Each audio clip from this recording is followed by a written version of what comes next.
Sa atong unang pagbasa, si Hari Solomon miangkon, kay gitagaan man to siya og kaalam nga Dios nun.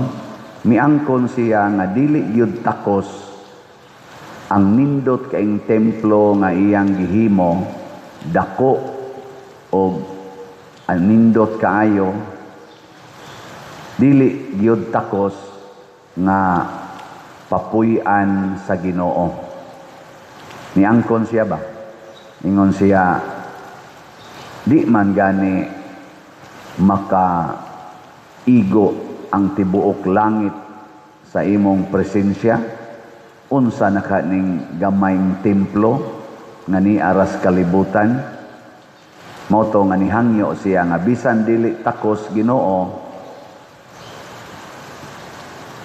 hinaot unta nga maluoy kanako, mupuyo unta ka aning maong templo o maminaw unta ka sa among mga pangaliya o sa among presensya. Kining atong templong gibuhat, kining simbahan sa inyong paminaw, angayan ka ning puy-ag Ginoo? Kini ba? Kinirong atong templo. Angayan? Gubaon magani itong bangko.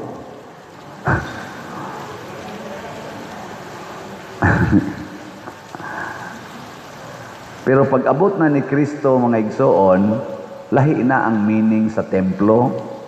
Niingon na ang Ginoo, asa man ko puyo, dili ang akong puy-anan mao ang templo nga makita.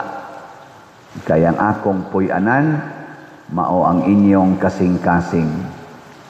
Ug mao na nga niingon na si San Pablo, ang atong lawas mao ang templo sa Dios. So ang sakto di ay nga atong andamon nga angayang puy-ag Ginoo, ang ato di ay kasing-kasing. Lingi ay mong tupad ing na nagpuyo ang Ginoo diha nimo. Na nagpuyo. Unsa may pipila ka mga timaan nga ang Ginoo ni puyo na nato. Ang una gyud, magpuyo sadta sa kamatuoran. Truth. Kay ang Ginoo kamatuoran man. Kinsa dinhi ang wa gyud kapamakak sugod atong February 1 hangtod karong February 10. Taas ang kamot. Na, tuwa na, wanay ni isa. O, kana. Nga check up lang na siya. Unya, kusog ka itang manghukom sa atong isig katawo. Kusog ka itang manulisok sa atong isig katawo. Nakita di ay utro man sa di ay tang bakakon. Unsaon pag hukom sa usa ka bakakon nga sad-an ang iyang isig katawo, labi na gyud kun ang sala nga iyang ihukom nga namakak ang iyang isig katawo.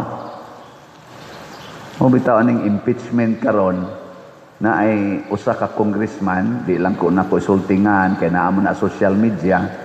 Gipangutana siya sa usasad ka reporter na ana sa social media.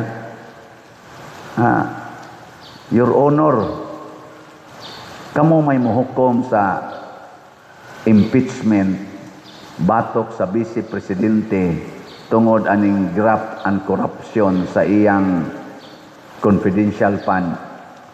Angayan ba mong muhukom nga kamusan nga mga congressman, daghan man sad kay mog mga graft and corruption na accusations? Nagkabunga-bunga in tawag tubag ang congressman, oy.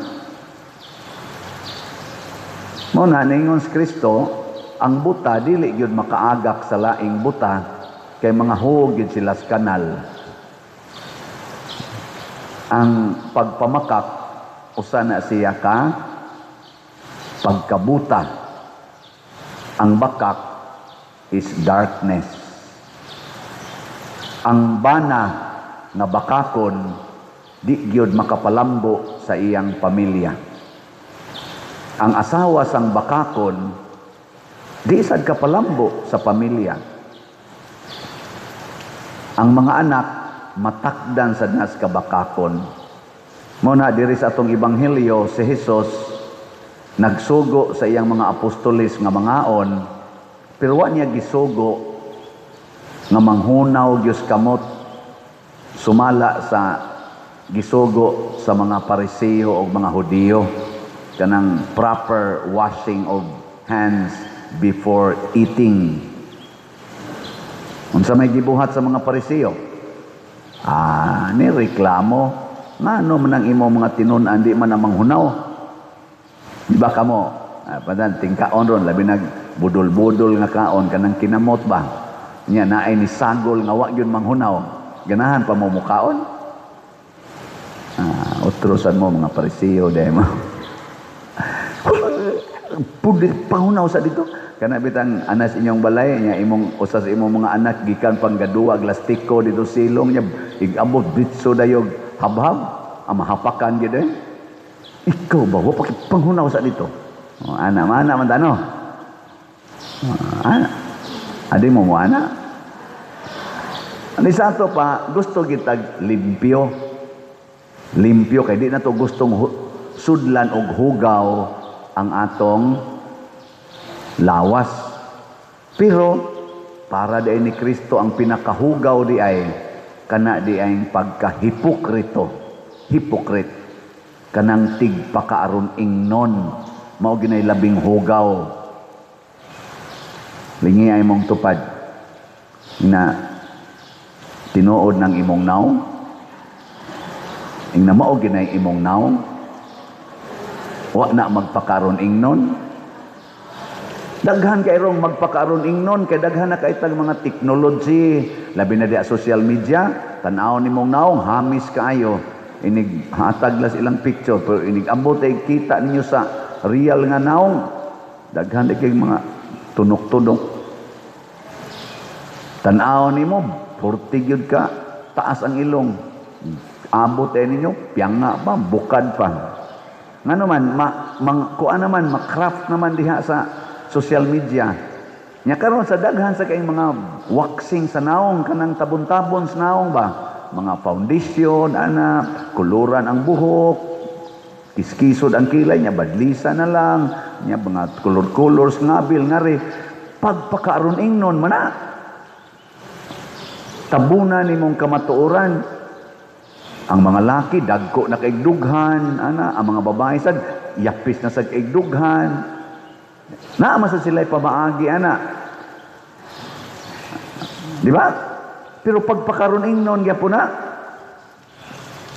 Ang nindot gidi ay, ang gusto di ay Ginoo nga iyag yung puyan, kana gidi ay kasing-kasing nga matinud-anon. Muna diri sa atong tubag sa Salmo, sa to? Pagkahiligog ngaon. Mong balay, puluyanan, Ginoong Dios, gamhanan Dios. Ang sa in English ana naman ay nindot kay kanta, how lovely is your dwelling place, O Lord our God, mighty God. No? Nindot kay puy-an ang balay sa Ginoo kay ngano man balay manggod sa kamatuoran. Nyag magpuyo nagitas kamatuoran, musunod dayon ang kalipay. Pero magpuyo ganitas pamakak pagpakaron ingnon mahimo gid tang gubot o burdened sa atong kinabuhi. Bugat ba? Muna nga niingos Kristo, inyo manggong gihimong balaod sa Dios ang balaod sa tao. Nawa? Ang nindot unta to balihon, himo ang balaod sa tao ang balaod sa Dios. Kita ang atong gibuhat karon kasagaran labi na sa atong gobyerno. Ang balaod sa tao mao nay balaod sa Dios. Mao nay ato rong gibuhat. Og kun mao na nay atong buhaton impas kita. Mananglitan kanang pagpangawat unsa may balaod sa Dios. pagpangawat. Unsay balaod sa Dios nga gamiton niya para sa kawatan. Ang sa ato, naiuban gani, putlang kamot. Naiuban, og dako jud kayong kawat, bitaya, patiyang, aron di na nakapangawat. Mo na balaod sa tao. Ang sa may balaod ni Kristo ang iyang gisulti, bahin anang kawatan nga madakpan. Wag gyud kay baon na nagtutok lang. Niingon si Kristo, kung dunay mo kawat sa inyong butang, ayaw na kinig bawia. Ihatag sa kawatan ang iyang gikawat. Haya-haya, no? Ang saman, kaya o dili? Kaya nimo o dili? Ito na, nanubag ng mga buangon. Musupak kita. Kaya nga itong balaod nga ang kawatan, kinahanglan yung ipanish, ato man ginang i-impose. Kaya ganahan magitaana. Balaod na sa tao. Pero ang balaod sa Ginoo, kung dunay mo kawat sa imong butang, ayaw na kinig bawian. Nga naman, naamagod siya gaunang sugo, aron mo makasod sa akong gingharian, biyai ang tanan, ibaligya ang tanan, ug ang halin ihatag ngadto sa mga kabos. Nya kadtong nikawat, kabos man to, kabos sa to ba nangawat gyud siya kay kuwang pa, ihatag lang. Ikaw niya ako'y mahutdan Lord, mao man ay akong final requirement para makasud mo sa langit. Wa man ko magkinahanglan anang inyong kwarta, kanang mga yuta, kanang mga balay, sakyanan. Wa ko magkinahanglan ana para makasud mo sa akong lovely dwelling place. Ang akong gikinahanglan maura gid ang limpyong kasing-kasing. Karon mo matter na. Musubay gani kag balaod, do na ginay sangkuan. Asa man ka gusto mo sangko? Sa menteryo o sa langit? Asa man gusto ni mo ron? Kutob ra ka sa menteryo o langit? Ayaw nagkasukuan ng kawatan. Nga naman, kay kanang kawatan, tuan na siyawa. Kining tanan nga nangawat karon sa atong nasod, gigakos na nasiyawa. Impirno na ang ilang sangkuan. Kay kanang sala sa pagpangawat, purting dakua na. Dili imo imong kwaon mo, bitan niingon sa atong napo kasugo, ayaw pangawat. Inigsupak ni mo ana, paduong na ka sa impirno. Nya ikaw magikawatan, masuko ka niya, unsa may mahitabo? Maimpirno sa ka. Magkuyog mo sa impirno, di ka kaadtos balay sa Ginoo. Ikaw niya pa, dili na lang natog yun sila ikiha. Pwede nimong ikiha, pero dili ang intensyon aron bawion ang iyang gikawat. Unsa may intensyon? Para makapanubag siya sa iyang krimen na gibuhat. Hopefully, mabag-o siya. Pwede na itong ipapriso. Ayaw lag bawia. Pero iyang iuli, dawata. Kaya matod pa ni Kristo, dawata lang, bisag unsay ilang ihatag. Kung moingon ang balaod, iuli ng imong kinawat, imo sang dawaton, pero wa ka maningkamot nga mabawi. Ang balaod na maoy ni sulti nga iuli na. Og mutuman siya, okay siya. Ikaw sad, okay, total, ikadawat na ko ipanghatag raman sa dinako. Kay ang balaod, mas Ginoo mo'y akong sundon. Anak rana mga igsoon, nanong wa manggid mo kauyon? Mata magkatawa ko karong impeachment, magkatawa ko. Sukad ko na tao, hangtod karon pa ko kasuway, ambot ka kamo, nga ang atog yung first two top officials, elected officials sa nasod, gipailan og impeachment. Karon pa ko kasuway. Kamo, kasuway na mo? Last year, ang Vice Presidente, upat ka petition sa impeachment ang gipile niya last year. Karong tuiga, ang Presidente gipailan sa tulo ka impeachment. Usay gidawat, unya na absuelto na sa kaning Congress kay lack of substance. Insufficient substance. Nawa na, ikyas ng Presidente. Karon ana sa tulo ka impeachment nga gipile sa Vice Presidente. Nya, murarabag mulahos gyud ngadto sa Senate. Makonbikto gyud siya, ma-impeach gyud siya sa Congress. Kay og ma-impeach na sa Congress, mudagan man din ngadto sa Senate para sa final judgment. Last year, nakaabot yun sa Senate, gibabagan lang sa Supreme Court kay unconstitutional ang process. Karon, ilan na ginang ipahaom. Ang mangutana ko ninyo, kamo sa mga online parishioners, nining duha ka mga gipailan og impeachment, presidente o vice presidente sa atong nasod karon, kinsa Manila ang angayan yung ma-impeach? Ang presidente o ang vice presidente? Or none of the above?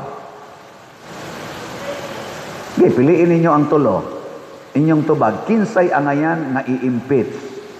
Presidente, vice presidente, o none of the above?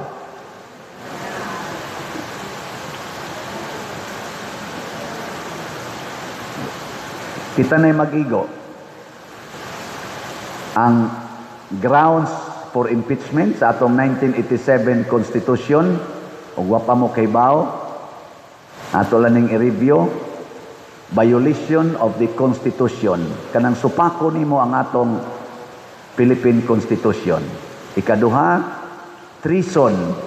Kanang mo-organize kag kalihukan na gubo nimong gobyerno nato. Ikaduha, bribery.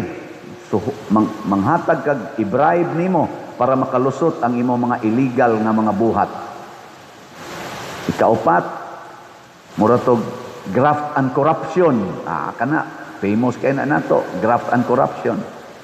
Katulo, high crimes. Kanang magpasod kag mga sindikato sa mas drugas or killings, high crimes.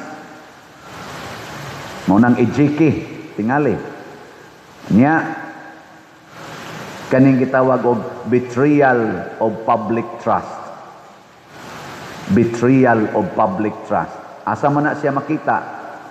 Sa ilasang trust rating. Ang gifile karon sa atong mga top officials naa sa graft and corruption o betrayal of public trust. Mao nay gipang-file karon. Kinsa may mas corrupt, ang presidente o ang vice presidente or none of the above? Kinsa Manila ang nagbetray sa public trust? Ang presidente, vice presidente or none of the above? Sa graft and corruption, ang ayan yung dunay ma-impeach nila. Ngano man, rampant ang atong graft and corruption karon. Ang ayan yun nga naay ma-impeach nila. Ambot o kinsa ka nilang duha. Sa betrayal of public trust, para nako, anhata mo base sa kaning survey sa trust rating. Ang recent survey karon, kung atong i-average, kaya na may mga 3-4 ka surveys nga nigawas sa akong nahibawan, wa ko masayop, ang average na trust rating sa atong presidente, negative 14. Nya, ang sa atong presidente, negative 14 ang trust rating. Ang sa vice presidente, mga positive 40. Hay may angayan anang i-impeach, ang negative 14 o ang positive 40?